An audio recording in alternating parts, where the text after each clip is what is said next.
তার মধ্যে অনেকগুলো ইয়ারব্যাগসও রয়েছে, সেটাকে পরিষ্কার করতে হবে। এই কানটাও এমনি রেড হয়ে রয়েছে ভেতরে, তা এটা অনেক কমে গেছে আগের থেকে মেডিকেশনের জন্য। এখানে মুখ ফুক সব লাল হয়েছিল, অ্যালার্জিক রিয়াকশন।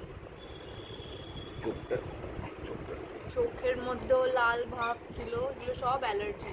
বিগলদের কানের জন্য বেশি অ্যালার্জি হয় তো, খাবারের জন্য পায়ে সব জায়গায় লাল, এমনি ভর্তি একদম নখের পাকগুলো সব লাল ছিল।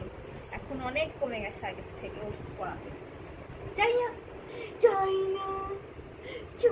তো আমাদের বিগলটার তো অ্যালার্জি ছিল যেরকম বলা হয়েছে আগে, যার জন্য কানের মধ্যে ইনফেকশন। তো আমাদেরকে না ডক্টর ঠিক করে বলেনি যে কি থেকে অ্যালার্জিটা ঠিক হয়েছে।